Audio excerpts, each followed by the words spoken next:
All right, folks, what's up, mans? We're gonna be talking about this a post-range interview. No, I'm just playing. This is really a free thoughts episode. I'm gonna be talking about different components and stuff. How everything felt at the range today with this new setup, and I'm gonna be taking it apart and cleaning it and oiling it back up. So stay tuned past the intro.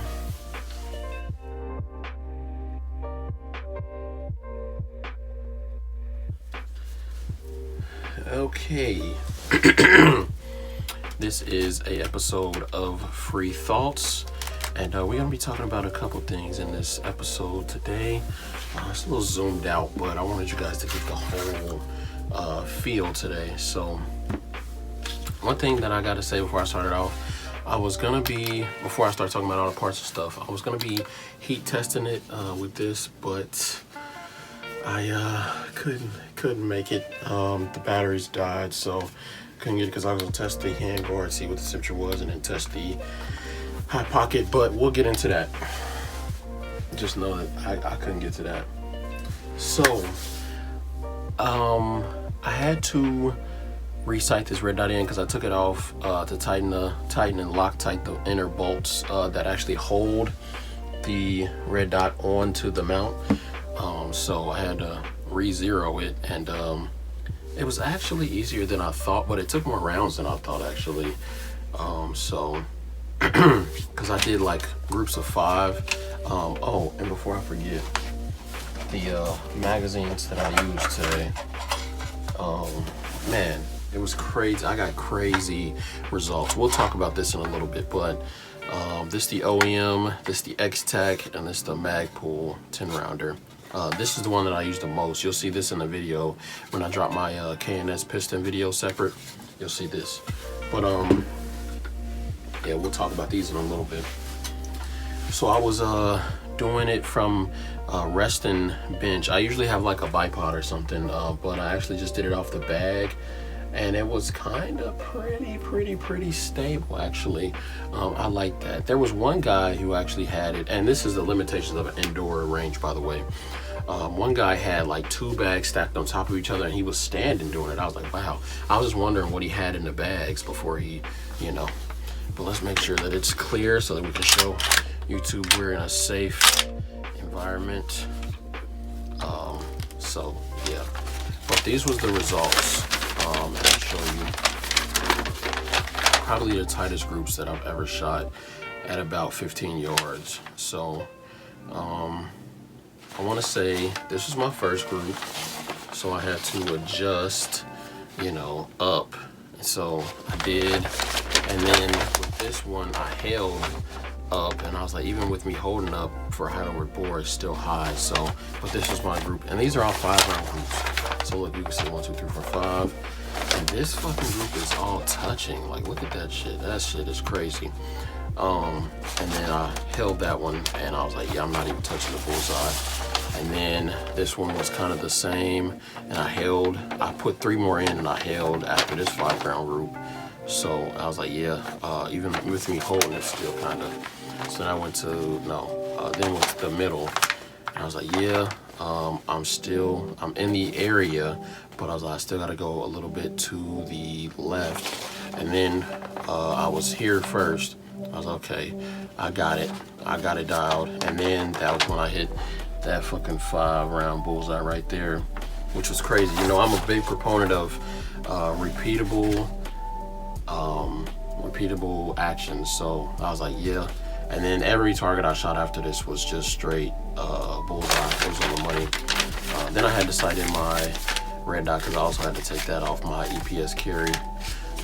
We'll talk about that in next episode because we got to disassemble this and clean it as well. But always make sure you're testing your gear, make sure you're good, because you never know what could happen. Okay, let's go from the top. So this SBA5, man, this thing felt pretty good, and this is coming from a platform that recoils a lot. Like even with my tunable gas, it's a short barrel AK. It's gonna recoil a lot. It's got this fat round and it's pushing through with a lot of powder. So this thing felt amazing.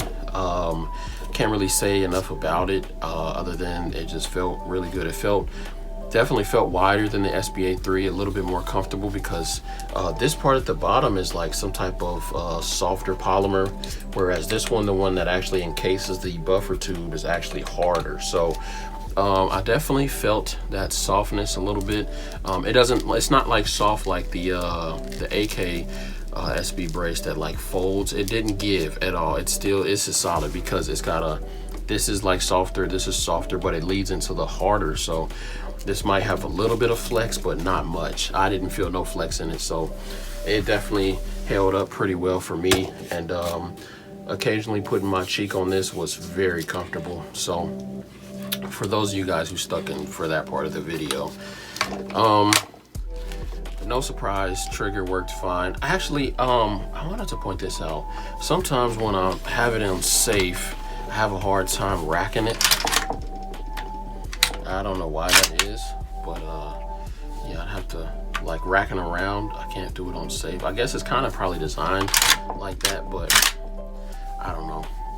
I did try to polish and everything. I actually had a burr on the inside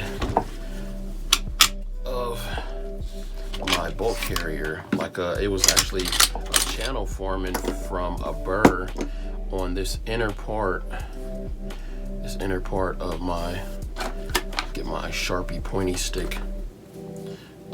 Right here, it was a burr that was actually forming a groove on my bolt carrier, and it was actually gonna form a permanent groove. Like right here, you can see where it actually still polishes a little bit, but it's not actually, like the groove was so bad I could feel it with my finger. But you can see where this is just where the hammer is rubbing now. I put Dykem on there. I actually need to sand this off because it looks ugly, but yeah, it was forming a groove all right here and all right here, and I was like, this is crazy. So I was like, yeah, this can't fly. So I polished that down a little bit, and then I polished the hammer a little bit while I was at it. And ever since then, it's been holding fine. But yeah, it was like on the inside right there, and it was just forming a nasty groove, man, a nasty groove. I don't know if I'm actually clean this today. Might make a separate video of that. But yeah, so I know I need to clean this bolt carrier though for sure. Let's actually get this out the way. The red dot held 0. I actually red Loctited this rail so that the red dot will hold 0. And then before I forget, this hot pocket actually worked. It did keep my hands significantly cooler than the rail. I don't think it's meant to eliminate heat. Don't think that you're gonna buy something that's gonna eliminate heat from your firearm unless it's like a freaking refrigerated hose or something that's pumping constant cool air onto your rifle. It's not gonna happen. So this did keep it significantly cooler than the rail, because I accidentally touched the rail and that shit hurt. And these actually kept my hand pretty cool, because I thought that gas tube would heat up more than this. And I was actually significantly surprised. The Strike Industry hand stop actually kept pretty cool as well, which is good because it's on the outside of this, so it should be cooler than the hot pocket. And then I thought this would heat up because of the metal contact on the inside, but it actually didn't warm up because my hand was on the other side like this. So I'm thinking like maybe if I touch it occasionally it's gonna burn me, and it didn't. And I put about 250 rounds through this pretty consistently, so you know, it was nice. The only time I really slowed down was when I was tuning the gas piston, and yeah, this thing held up fine. But let's clean out this bolt carrier and everything while I talk about some stuff that's going on right now, because we really got to talk about some stuff that's going on. So I don't know if you guys know, but there was a bombing. Also, look how cool that thing looks. It's got like a golden tinge where the explosion's happening. Anyways, let's talk about this. That attack that happened in Russia the other day was pretty crazy. It was like 100+ people that were killed and everything, which was that's pretty wild to me. And I was like, man, that's crazy. But I'm like, who are they gonna blame that on? Because I seen the people that did it, and I'm like, yeah, they're definitely some type of terrorist.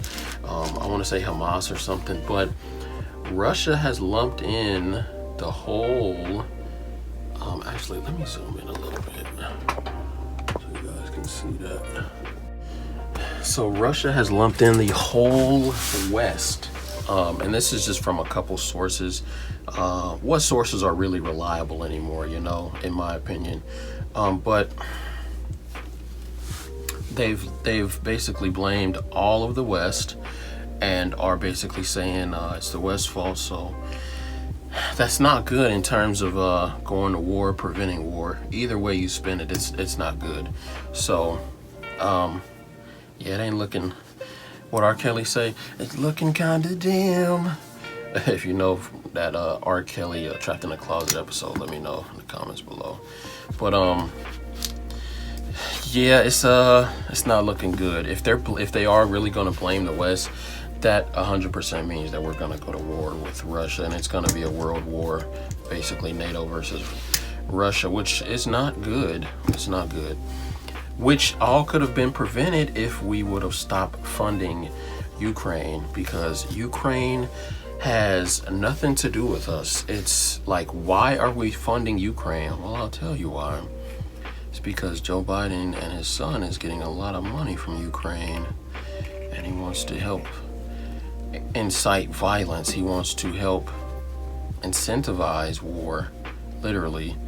And I feel like they were just waiting on the false flag event to happen, whatever that was going to be, for them to start the war. And I hope it doesn't happen, but I think it might. And if it does, you guys better make sure that you're in shape. You guys better make sure you're training like constantly. Make sure that you're ready to protect your family. And I wanted to talk about immigration for a little bit. Eisner's tactical, he was, you know, we was talking back and forth in the comments, and just basically talking about how I basically think that the immigration stuff is starting. Like, I think it's like a lot of military age males that are coming in. It's not really a lot of women and children that I'm seeing immigrating into the country, which is very odd, because usually it's families that are escaping asylum, that want asylum. It's not just military age males. So what I think, and this is really, because I've seen a lot of videos on how the U.S. could be invaded, and it's pretty much impossible with all of our external defenses. Like, we got the Navy, the Coast Guard, all the Army anti-air defenses and all of that stuff.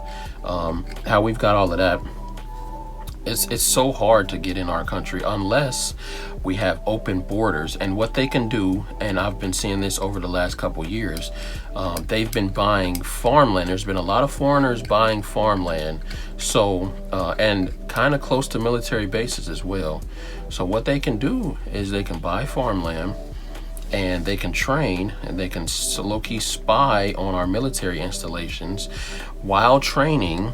And there's nothing that we could really do about it, because with them being landowners, and then like there's no law against them being landowners or anything like that, even illegals. Like the squatting laws in California and New York is getting crazy. People are getting arrested, and they have to give up the keys to the squatters, because the squatters are basically staying there more than 30 days.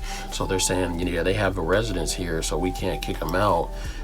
And it's a civil matter after that. Like, if they get some form of mail at the residence, it's a civil matter, which that's crazy to me. That's wild to me. But Florida ain't playing that. Florida said, we encourage you to shoot their ass. If you see somebody visiting your home that doesn't belong, we encourage you to shoot them. And kudos to Florida, because I'm like, if I see somebody in my house that don't belong, hey, I ain't gonna lie. Yeah, you unwelcome guest. You got to go. It's like they say in law enforcement, ask, tell, make. So I'm gonna ask you, and then I'm gonna tell you to get gone. If you don't listen, if you don't heed warning, I'm gonna have to make your ass get up out of here. Sorry if it's you or me, it ain't gonna be me. That's all I gotta say about that.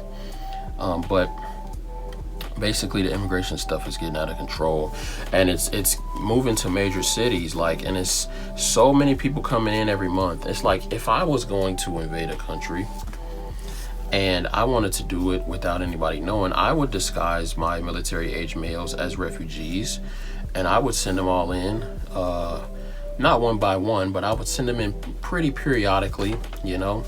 And what I would do is I would have them regroup once they get here, and then launch a large-scale attack or invasion. I don't think an invasion would really work because, like they say, behind every blade of grass is an American with a gun. So I think they would have to do like not really urban combat. It's like Eisenhower's Tactical said, it wouldn't really be urban combat. It would be suburban combat, because those are the ones that aren't really prepared, and those are the ones that would be easily taken. In my opinion, those are the ones that are usually anti-gun, and they're doing it in the anti-gun parts of the US, so it would be way easier to freaking dominate their ass with no guns. Those are the liberals that are gonna die first. And it's crazy because I heard a comparison a long time ago that said, basically, how are you gonna come take our guns with no guns? Like, how is it going to be left versus right when one side literally has all the guns and the other side is against them? Like, I wish somebody would try to come take my gun with a knife or a fucking pepper spray or some shit. Boy, I'm lighting your ass up. It ain't even going to be fair. But like I said, that goes back to what I said. If it's you or me, sorry. It's got to be you. Yeah, that's significantly cleaner for sure. See that?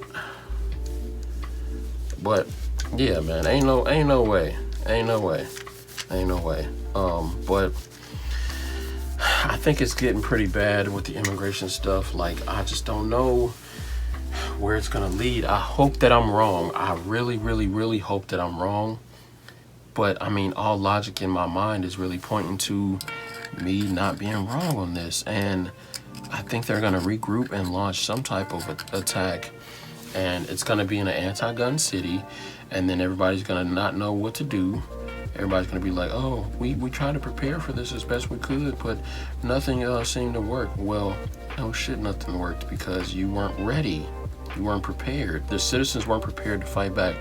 I mean, how are all these anti-gun cities gonna protect themselves? That's what I want to know. Like, are they just gonna run, hide, fight like how they show in the little presentation when there's an armed shooter? No, there's not gonna be nowhere to shoot. Like, imagine a city like California, parts of California being invaded by illegal immigrants. It wouldn't be hard. All they have to do is regroup and attack one small city and basically take it over, and then hold the citizens as hostages and watch people try to conjure up the means to defend themselves. It would be almost laughable to watch, because the first thing that happens when people go to war, and I've seen this in Israel and in Ukraine as well, Russia as well, the first thing they do is say, forget all the gun laws that's on the books. Get whatever you need to defend yourself and go defend yourself. If you're a military age male, we're gonna give you all the gun laws don't mean nothing no more. Which, that's wild to me, because you could have did that this whole time, but you wanted to somehow say, oh, we're protecting you by infringing on your rights. We're defending you somehow. I don't know how that works. Like, how does that compute in your mind? Why reinstate my rights? Quote unquote, my rights that aren't given to you to reinstate. They're God-given rights, given by God, unalienable, and imbued in our being. These rights, the right to protect ourselves. It's the reason why the Second Amendment is second and the First Amendment is first.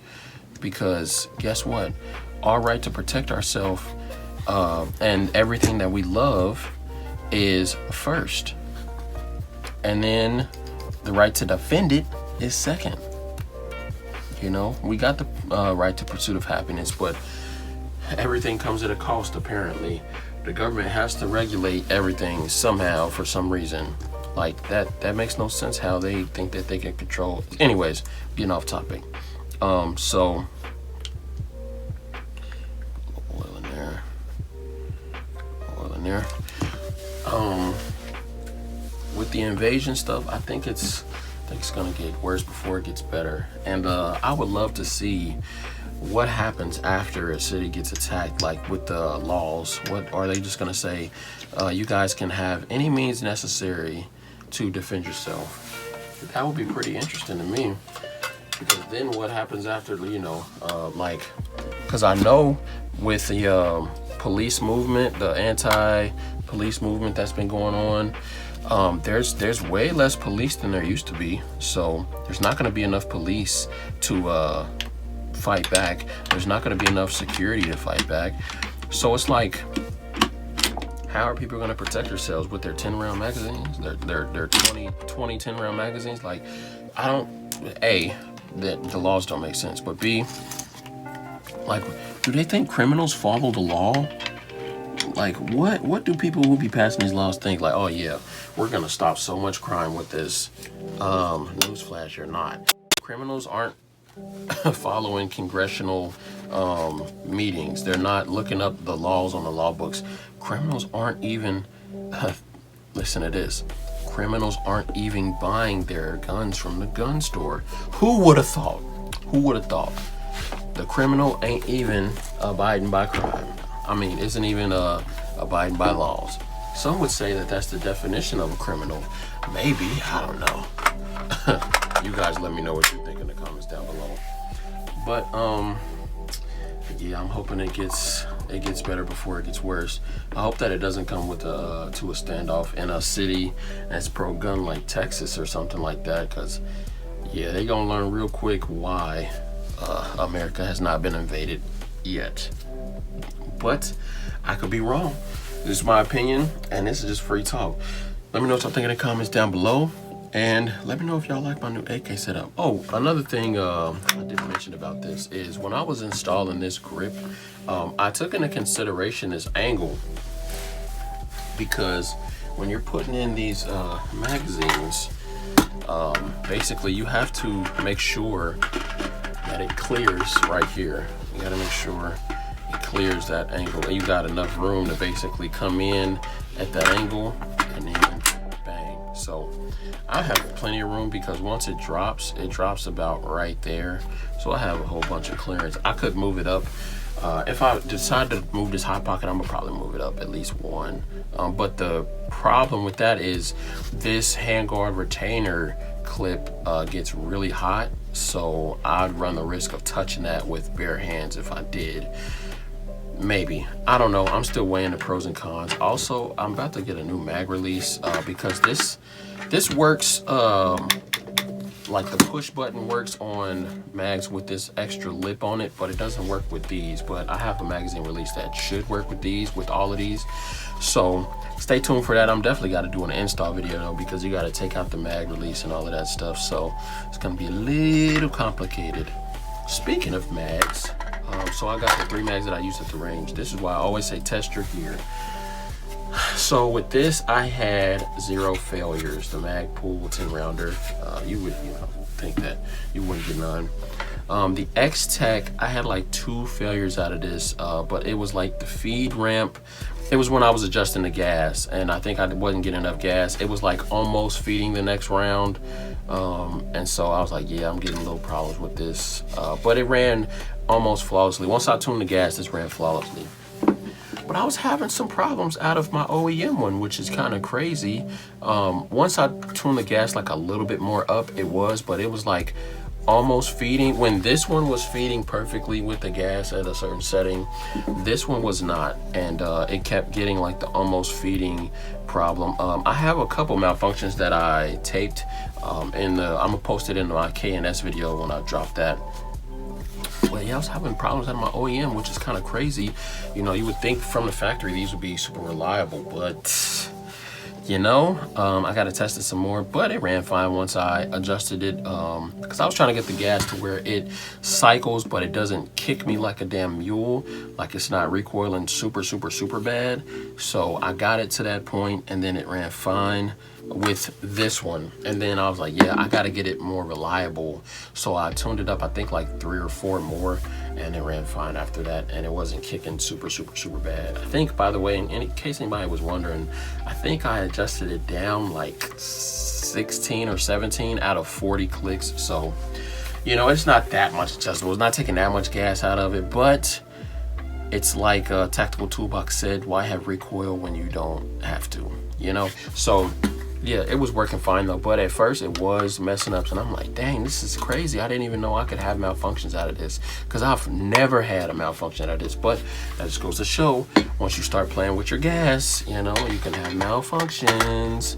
But let me know what you guys like better. You like the OEM mags, or do you like the newer, like polymer steel reinforced mags?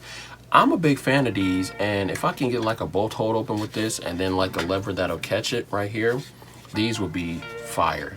I'm a big fan of the mag pulls, the M3s. This isn't an M3, by the way, but I'm a big fan of the M3s. Let's see if I got some.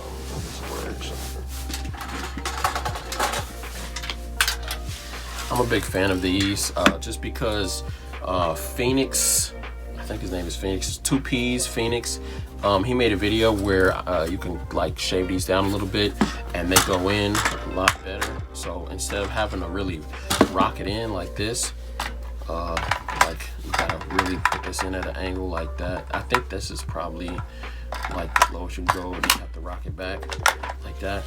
This actually doesn't really need to rock. It can go in like almost like that. Hey, look at that. And then you just push it back a little bit. This goes in way easier, and both of these are like that. But yeah, definitely a lot smoother. And I like little mods like that I can add from somebody else's repertoire that works for me. That's why I like watching videos and networking and becoming in the community, stuff like that. If you can learn something from somebody else, one thing every day, you'll learn thousands of things a year, you know? So just keep that in mind. But anyways, guys, this has been Free Thoughts with your boy, Practical Civilian, trying to give you guys some practical upgrades and some practical thoughts on everything going on right now, as it is gun related or not gun related. Like I always try to tell people, train as often as you can. If it comes between buying a $1,000 rifle or buying 1,000 rounds and a $500 rifle, use your discretion. I'm not going to recommend nothing for you. But anyways, guys, let me know what y'all think in the comments down below. I think 2 couple 20 rounders would be fire, but y'all know how I'm coming. I'm not rocking either one of these for home defense. You already know how I'm coming, man. I gotta rock a 60. Come on, y'all know. If it'll go in, geez, man, what's going on? Oh, I'm so used to the mag pull now. There we go. That's how I'm coming, baby. That's how I'm coming, baby. But let me know what y'all think in the comments down below. Like and subscribe. Also, this laser did hold 0, in case anybody was wondering and watching till the end. All right, peace.